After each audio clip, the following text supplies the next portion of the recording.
ಚೆನ್ನೈನ ಆಸ್ಪತ್ರೆಯೊಂದರಲ್ಲಿ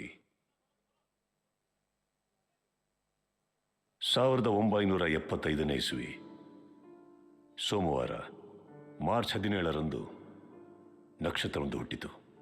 ಚೆನ್ನೈನ ಆಸ್ಪತ್ರೆಯೊಂದರಲ್ಲಿ ಕನ್ನಡದ ಮೇರು ನಟ ಡಾಕ್ಟರ್ ರಾಜ್ಕುಮಾರ್ ಅವರ ಧರ್ಮಪತ್ನಿ ಶ್ರೀಮತಿ ಪಾರ್ವತಮ್ಮ ರಾಜ್ಕುಮಾರ್ ಅವರ ಗರ್ಭದಲ್ಲಿ ಹುಟ್ಟಿದ ಕಂದ ಪುನೀತ್ ರಾಜ್ಕುಮಾರ್.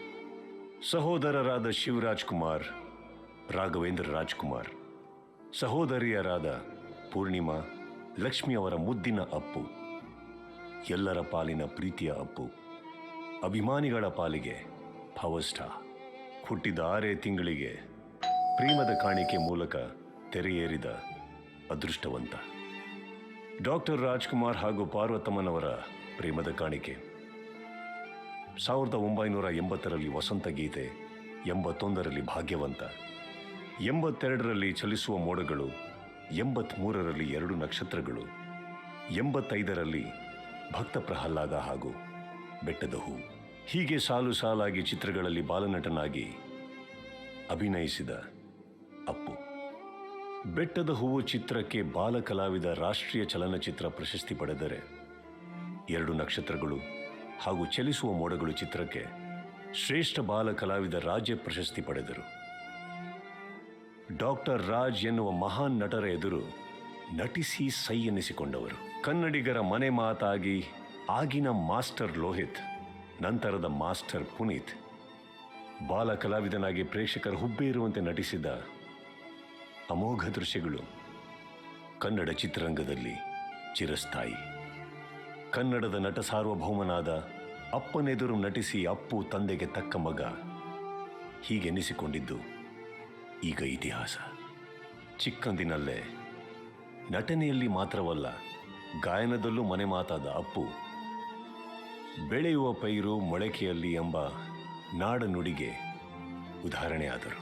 ಮಗ ದೊಡ್ಡ ಕಲಾವಿದನಾಗುತ್ತಾನೆ ಎಂದು ಅಪ್ಪ ಅಮ್ಮನಿಗೆ ಆಗಲೇ ಭರವಸೆ ಇತ್ತು. ಡಿಪ್ಲೊಮಾ ಇನ್ ಸೈನ್ಸ್ ಓದಿ ಮುಗಿಸಿದ ಅಪ್ಪು 1999ರ ಡಿಸೆಂಬರ್ 1ರಂದು ಚಿಕ್ಕಮಗಳೂರಿನ ಅಶ್ವಿನಿ ರೇವಂತ್ರವರ ಕೈ ಹಿಡಿದರು. ಈಗ ಅವರಿಗೆ ಧೃತಿ ಮತ್ತು ವಂದಿತಾ ಇಬ್ಬರು ಪುತ್ರಿಯರು. ಬಾಲನಟನಿಂದ ನಾಯಕ ನಟನ ಸ್ಥಾನಕ್ಕೆ ಬರಲು ಅಪ್ಪು ಕಲಿತ ಪಾಠಗಳು ಒಂದೆರಡಲ್ಲ. ನೃತ್ಯ, ಸಾಹಸ, ಈಜು, ಇತರ ಅನೇಕ ಕಲೆಗಳನ್ನು ಕಲಿತರು. ಅಭಿನಯವಂತೂ ಅಜ್ಜ ಸಿಂಗಾನಲ್ಲೂರು ಪುಟ್ಟಸ್ವಾಮಯ್ಯನವರಿಂದ, ತಂದೆ ಡಾಕ್ಟರ್ ರಾಜ್ಕುಮಾರ್ ಅವರಿಂದ ಬಂದ ಬಳುವಳಿ. 2002ರಲ್ಲಿ ನಾಯಕ ನಟನಾಗಿ ಚಿತ್ರರಂಗಕ್ಕೆ ಮರುಪಾದಾರ್ಪಣೆ ಮಾಡಿದ ಪುನೀತ್ ರಾಜ್ಕುಮಾರ್ ಅಲ್ಲಿಂದ ಇಲ್ಲಿಯ ತನಕ 27 ಚಿತ್ರಗಳಲ್ಲಿ ಅಭಿನಯಿಸಿದರು. 6 ರಾಜ್ಯ ಪ್ರಶಸ್ತಿ, 5 ಫಿಲ್ಮ್ ಫೇರ್ ಪ್ರಶಸ್ತಿ, 4 ಸೈಮಾ ಪ್ರಶಸ್ತಿಗಳನ್ನು ಪಡೆದಿದ್ದಾರೆ. ಅಷ್ಟೇ ಅಲ್ಲದೆ ನಾಡಿನಾದ್ಯಂತ ಅನೇಕ ಸಂಘ ಸಂಸ್ಥೆಗಳು ಅವರನ್ನು ಅಭಿನಂದಿಸಿವೆ, ಗೌರವಿಸಿವೆ, ಸನ್ಮಾನಿಸಿವೆ. ಅಪ್ಪು, ಅಭಿ, ವೀರ ಕನ್ನಡಿಗ, ಮೌರ್ಯ, ಆಕಾಶ್, ನಮ್ಮ ಬಸವ, ಅಜಯ್, ಅರಸು, ಮಿಲನ, ಬಿಂದಾಸ್, ವಂಶಿ, ರಾಜ್ ದ ಶೋಮೆನ್, ಪೃಥ್ವಿ, ರಾಮ್, ಜಾಕಿ, ಹುಡುಗರು, ಪರಮಾತ್ಮ, ಅಣ್ಣ ಬಾಂಡ್, ಯಾರೇ ಕೂಗಾಡಲಿ, ನಿನ್ನಿಂದಲೇ, ಮೈತ್ರಿ, ಪವರ್ ಸ್ಟಾರ್, ಧೀರ ರಣವಿಕ್ರಮ, ಚಕ್ರವ್ಯೂಹ, ದೊಡ್ಡ ಮನೆ ಹುಡುಗ, ರಾಜಕುಮಾರ, ಅಂಜನಿ ಪುತ್ರ, ನಟ ಸಾರ್ವಭೌಮ, ಯುವರತ್ನ, ಇನ್ನು ತೆರೆ ಕಾಣಬೇಕಾದ ಜೇಮ್ಸ್. ಇಷ್ಟು ಯಶಸ್ವಿ ಚಿತ್ರಗಳಲ್ಲಿ ಅಭಿನಯಿಸಿದ ನಮ್ಮೆಲ್ಲರ ಮೆಚ್ಚಿನ ಪವರ್ ಸ್ಟಾರ್ ದಿಢೀರನೆ ನಮ್ಮನ್ನೆಲ್ಲ ಅಗಲಿ ಹೋಗಿದ್ದು ಅವರ ಕುಟುಂಬಕ್ಕೆ, ಚಿತ್ರೋದ್ಯಮಕ್ಕೆ, ಕನ್ನಡ ಚಲನಚಿತ್ರ ಪ್ರೇಕ್ಷಕರಿಗೆ, ಅಭಿಮಾನಿಗಳಿಗೆ, ಇಡೀ ಕನ್ನಡಿಗರಿಗೆ ದೊಡ್ಡ ಆಘಾತ. ಅವರ ಮನೋಜ್ಞ ಅಭಿನಯವನ್ನು ಯಾರೂ ಮರೆಯುವಂತಿಲ್ಲ. ಡ್ಯೂಬ್ಗಳಿಲ್ಲದೆ ನಾನೇ ನಟಿಸುತ್ತೇನೆಂದು ನಟಿಸಿದ ಸಾಹಸ ದೃಶ್ಯಗಳು ಸದಾ ಜೀವಂತ. ಕನ್ನಡ ಚಲನಚಿತ್ರಗಳಲ್ಲಿ ನೃತ್ಯಕ್ಕೆ ಮಾದರಿಯಾಗಿ ನಿಂತ ಅಪ್ಪು ಅವರ ನೃತ್ಯ ಎಂದರೆ ಹಸುಗೂಸುಗಳಿಗೂ ಅಚ್ಚುಮೆಚ್ಚು.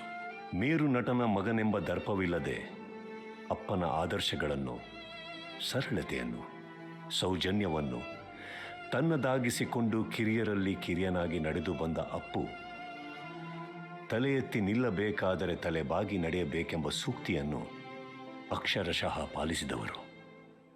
ನಿರ್ಮಾಪಕರಿಗೆ, ನಿರ್ದೇಶಕರಿಗೆ, ಕಥೆಗಾರರಿಗೆ, ನೃತ್ಯ ನಿರ್ದೇಶಕರಿಗೆ, ನೃತ್ಯಗಾರರಿಗೆ, ಗೀತ ಸಾಹಿತಿಗಳಿಗೆ, ಸಂಗೀತ ನಿರ್ದೇಶಕರಿಗೆ, ಗಾಯಕರಿಗೆ, ಛಾಯಾಗ್ರಾಹಕರಿಗೆ, ಸಾಹಸ ಕಲಾವಿದರಿಗೆ, ಲೈಟ್ಮನ್ನಿಂದ ಹಿಡಿದು ಚಿತ್ರ ಪ್ರದರ್ಶಕ, ವಿತರಕ, ಅಷ್ಟೇ ಏಕೆ ಗೋಡೆಗೆ ಪೋಸ್ಟರ್ ಅಂಟಿಸುವವರ ತನಕ ಎಲ್ಲರೊಂದಿಗೂ ನಗು ನಗುತ್ತಾ ಆತ್ಮೀಯವಾಗಿ ಸೌಜನ್ಯದಿಂದ ವರ್ತಿಸುತ್ತಿದ್ದ ಅಪ್ಪುಗೆಯ ಪ್ರೀತಿಯ ಅಪ್ಪು ಅಜರಾಮರ.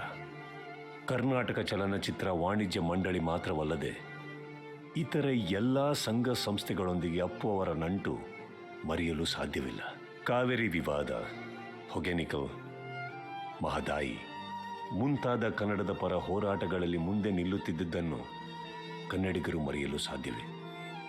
ಇಲ್ಲಿಯವರೆಗೂ ನಾವು ನೋಡಿದ ಅಪ್ಪು ಚಿತ್ರರಂಗದ power star.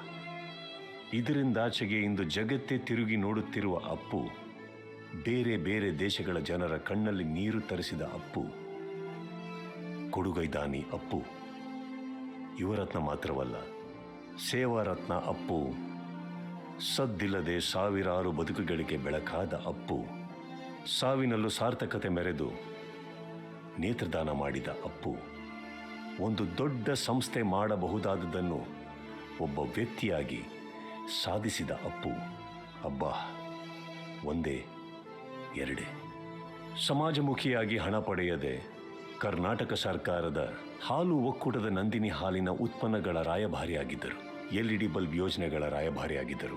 Indian premier league cricket ತಂಡದ RCBಗೆ ರಾಯಭಾರಿಯಾಗಿದ್ದರು. BMTC ಬಸ್ ಹಾಗೂ ರಾಜ್ಯ ಚುನಾವಣಾ ಕಮಿಷನ್ಗೂ ಸಹ ರಾಯಭಾರಿಯಾಗಿ ಅವರ ಜನಪರ ಕಾಳಜಿಯನ್ನು ತೋರಿದ್ದಾರೆ. ಬಡ ಮಕ್ಕಳಿಗೆ ಶಿಕ್ಷಣ ನೀಡಲು ಡಾಕ್ಟರ್ ರಾಜ್ಕುಮಾರ್ ಅವರ ಹೆಸರಿನಲ್ಲಿ IAS, IPS ತರಬೇತಿ ಶಾಲೆ ಸಹ ತೆರೆದಿದ್ದರು. PRK ಎಂಬ ಸಂಸ್ಥೆಯಡಿ ಹೊಸ ಹೊಸ ಬಗೆಯ ಚಿತ್ರಗಳನ್ನು ತಯಾರಿಸುತ್ತಿದ್ದರು. ಹೊಸಬರಿಗೆ ಅವಕಾಶಗಳನ್ನು ನೀಡುತ್ತಿದ್ದರು. PRK ಆಡಿಯೋ ಸಂಸ್ಥೆಯನ್ನು ಸಹ ನಿರ್ಮಿಸಿ ಆಡಿಯೋ ಹಕ್ಕುಗಳನ್ನು ಪಡೆಯುತ್ತಿದ್ದರು. ಕಿರುತೆರೆಯಲ್ಲಿ ಕನ್ನಡದ ಕೋಟ್ಯಾಧಿಪತಿಗೆ ನಿರೂಪಕರಾಗಿ ಮಾತ್ರವಲ್ಲದೆ ಧಾರಾವಾಹಿಗಳನ್ನು ನಿರ್ಮಿಸುತ್ತಿದ್ದರು. ಕನ್ನಡಕ್ಕೆ ಹೊಸ ತಂತ್ರಜ್ಞಾನ ಪರಿಚಯಿಸಬೇಕೆಂಬ ಹಂಬಲದಿಂದ ಪ್ರೀತಿಯ ಹಂಬಲ ಹೊಂದಿದ್ದ ಪ್ರೀತಿಯ ಅಪ್ಪು ಎಲ್ಲವನ್ನು ಅರ್ಧದಲ್ಲೇ ಬಿಟ್ಟು ಹೋದದ್ದು ನಮ್ಮೆಲ್ಲರಿಗೂ ತುಂಬಲಾರದ ನಷ್ಟ. ಕನ್ನಡದ ಕೋಟ್ಯಾಧಿಪತಿ ಕಾರ್ಯಕ್ರಮದ ಸಂಭಾವನೆಯನ್ನು ಪರೋಪಕಾರಕ್ಕೆ ನೀಡಿದ 6 ಕೋಟಿ ಕನ್ನಡಿಗರ ಹೃದಯದ ಯುವರತ್ನ ಅನೇಕ ಗೀತೆಗಳನ್ನು ಹಾಡಿ ಹಣವನ್ನು ಆಶ್ರಮಗಳಿಗೆ ನೀಡುತ್ತಿದ್ದರು.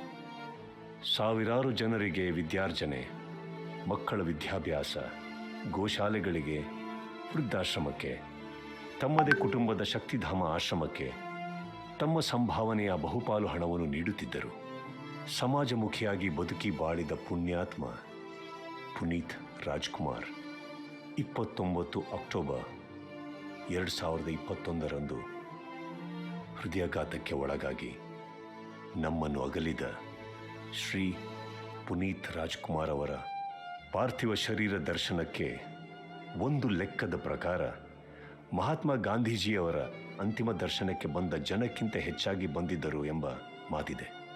ಪುನೀತ್ ರಾಜ್ಕುಮಾರ್ ಅವರ ಕೀರ್ತಿ ದೊಡ್ಡದು, ಬಹಳ ಬಹಳ ಬಹಳ ದೊಡ್ಡದು.